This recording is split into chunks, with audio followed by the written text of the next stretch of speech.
শিশুদের ঔষধ, রহম করেন মানুষের প্রতি। এমআরপি চেঞ্জ করে দিয়েছেন, নতুনটার দাম বেড়েছে, নতুনটার দাম বাড়লে কি পুরাতনটার দাম বেড়ে যাবে? এই ঔষধটা মেড ইন ইউএসএ লেখা, আসলে কি ইউএসএর? ইউএসএ লেখা আছে স্যার, কিন্তু আমরা ইউএসএ কিনা এটা জানি না। জানেন না? এটার মধ্যে মেড ইন ইউএসএ লেখা, আর আরেক জায়গায় লেখা আছে ম্যানুফ্যাকচার্ড ফর ইউকে, আর অথচ দামের মধ্যে লেখা এমআরপি বাংলায়।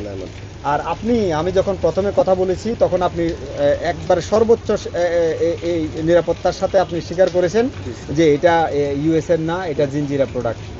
এবং যে প্রতিষ্ঠান আপনাকে এই ইউএসএ নামিয়েও আপনাকে ভুয়া প্রোডাক্ট দিয়েছে, তার সাথে আপনি কথা বলে দেওয়ার চেষ্টা করেছেন, সে ফোন কেটে দিয়েছে একটা পর্যায়ে, যখন সে বুঝতে পেরেছে যে এরপরে আমি আপনাকে বলি, এটা যে 2 নম্বর, আমি বলি আপনাকে সাপোর্ট দেওয়ার জন্য একজন ভদ্রলোক এসেছেন। তো ভদ্রলোক ডাক্তারের প্রেসক্রিপশন দেখেছেন এই নামের সেল, অর্থাৎ এইটা ডাক্তারে লিখে, এটাই আপনারা প্রমাণ করতে চেয়েছেন।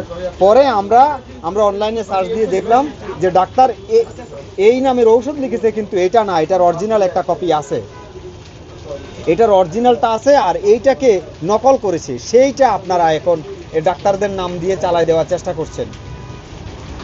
ঘটনাটা ঠিক কিনা বলেন? আপনাকে সাপোর্ট দেওয়ার জন্য একজনে আসছে, সেটার অরিজিনাল কপি আমরা মোবাইলে দেখিয়েছি কিনা বলেন? এটা তাহলে 2 নম্বর না? বলেন এটা 2 নম্বর কিনা? এটা 2 নম্বর, অথচ ইউএস এর ঔষধ আপনি 2 নম্বর করছেন। বসুন্ধরা টিস্যু, অশুদ্ধতার বিরুদ্ধে এক বিন্দুও ছাড় নয়।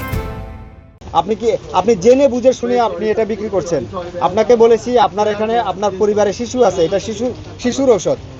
কোনো ডাক্তার লিখে, এটা তারা দাবি করতেছে যে ডাক্তার লিখে এটা। তো ডাক্তার যদি এটা লিখে, আমি বলছি যে কোন ডাক্তার লিখে আমরা যাব, মা ও শিশুতে যাব। তারপরে আমরা অনলাইনে এটা খুঁজে পেয়েছি যে ডাক্তার ঔষধ লিখেছে এই নামে ঔষধ লিখে, কিন্তু এটার অরিজিনালটা আছে, ডাক্তার অরিজিনালটা লিখেছে। আর কিন্তু এই দোকানদাররা, এখানে ড্রাগিস্ট যারা আছেন, তারা এটা সাধারণ কাস্টমার যারা এটা বুঝবে না, তাদেরকে 2 নম্বর ইউএস এর ঔষধটা ধরাই দিচ্ছেন। বলেন এটা অন্যায় হচ্ছে কিনা? আমদানিকারক থাকা লাগবে, অবশ্যই আমদানিকারকের পূর্ণাঙ্গ ঠিকানা থাকা লাগবে, এবং এখানে ডিআর নাম্বার একটা পড়বে। বিদেশি ঔষধ যখন আমদানিকৃত হয়ে আমদানিকারকের হাত হয়ে যখন বাজারে আসবে, আমদানিকারকের মাধ্যমেই একটা ডিআর নাম্বার হবে। এই ডিআর হয়ে, কারণ ডিআর ছাড়া তো, অনুমোদন ছাড়া তো আর এই ঔষধ আমদানি করতে পারবে না। তো সেখান থেকে ডিআর নাম্বার পড়বে, ডিআর নাম্বার পড়ে আমাদের এখানে আসবে। নাই, এই ওষুধের ডিআর নাম্বার নেই, এটা তো ফেক, এটা তো উনি সাব্যস্ত করেছে, যারা সাপ্লাই করেছে তারাও ফোন কেটে দিয়েছে।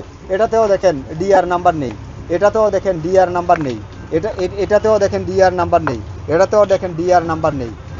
তদুপরি এখানে আরও আছে ঔষধ, আরও আছে ঔষধ। এই যে ঔষধগুলি, এগুলি সব ডিআর নাম্বার ছাড়া, আমদানিকারকের কোনো প্রমাণ, কোনো হদিস ছাড়া, আমদানিকারকের কোনো পরিচিতি ছাড়া এই ওষুধগুলি বাজারে ছেড়ে দিয়েছে। আর মূল্যও লিখেছে তারা নিজেরা। আর এই ঔষধটা দেখেন নিজেরা, আগে দাম ছিল ওনার ভাষ্য মতে 4800, এখন এটাকে 5400 বানিয়ে দিয়েছে, নিজে হাতে লিখে। ডার্মাল্যাব ঢাকা বাংলাদেশ, আপনারাও দেখেন ডার্মাল্যাব ঢাকা বাংলাদেশ। তাহলে এটা কি আমদানিকারকের পরিচিতি হতে পারে? এটা তো না। আমদানিকারক পূর্ণাঙ্গ ঠিকানা দিবেন, পূর্ণাঙ্গ পরিচিতি দিবেন, একেবারে হোল্ডিং নাম্বার সহ, লোকেশন সহ উনি ঠিকানা দিবেন, কিন্তু এটা মেনটেন করা হয়নি। অপারেশনে চলে যাবে, এটা অপারেশনে চলে গেলে এটার পরিণতি কি হবে? এটা চালাই দিবে, কারণ এটার সাথে মেয়াদ আছে, এরকম ইনজেকশনও আছে। তিনটা আছে মেয়াদ উত্তীর্ণ, একটা আছে মেয়াদ আছে, এটা মিশাই রেখেছে, একটা খামের মধ্যে রেখে দিয়েছে। তো ঠিক না। জরিমানা 40,000 করেছি। আর এখানে এই প্রতিষ্ঠানটাতে একটা প্রতিষ্ঠান আমরা সিলগালা করেছি, ওটা আমরা পরবর্তীতে আইনগত ব্যবস্থা গ্রহণ করবো। আরও যদি তাদের বক্তব্য যথাযথ না হয়, যথাযথ হলে আমরা খুলে দেব। আর এই প্রতিষ্ঠানে আমরা দেখতে পেয়েছি যে বাহিরের ওষুধ আছে, এখানেও ডিআর নাম্বার নাই, এবং পাশাপাশি যে অপরাধটা আছে, মেয়াদ আছে এবং মেয়াদ নাই। অপারেশনে ব্যবহৃত হয় এই রকম ইনজেকশন ওনারা রেখে দিয়েছেন, মেয়াদ আছে মেয়াদ নাই এইরকম ইনজেকশন একসাথে রেখে দিয়েছেন। আর ডায়াবেটিস চেক করার যে কিট, এই কিট 21 সালে মেয়াদ উত্তীর্ণ, সেটা রেখে দিয়েছেন। তাদের বক্তব্য হচ্ছে তারা এটা ফেরত দেওয়ার জন্য, কিন্তু 21 সাল থেকে এ পর্যন্ত ফেরত দেওয়ার জন্য এটা রেখে দিয়েছে, এটা আমাদের আসলে বুঝে আসে না।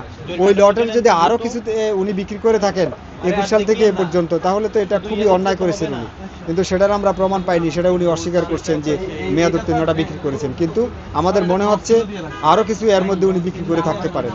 তো তো যাই হোক আমরা 40,000 টাকা অর্থদণ্ড করেছি এবং পরবর্তীতে আমরা আরও নজরদারিতে রাখবো তাদেরকে।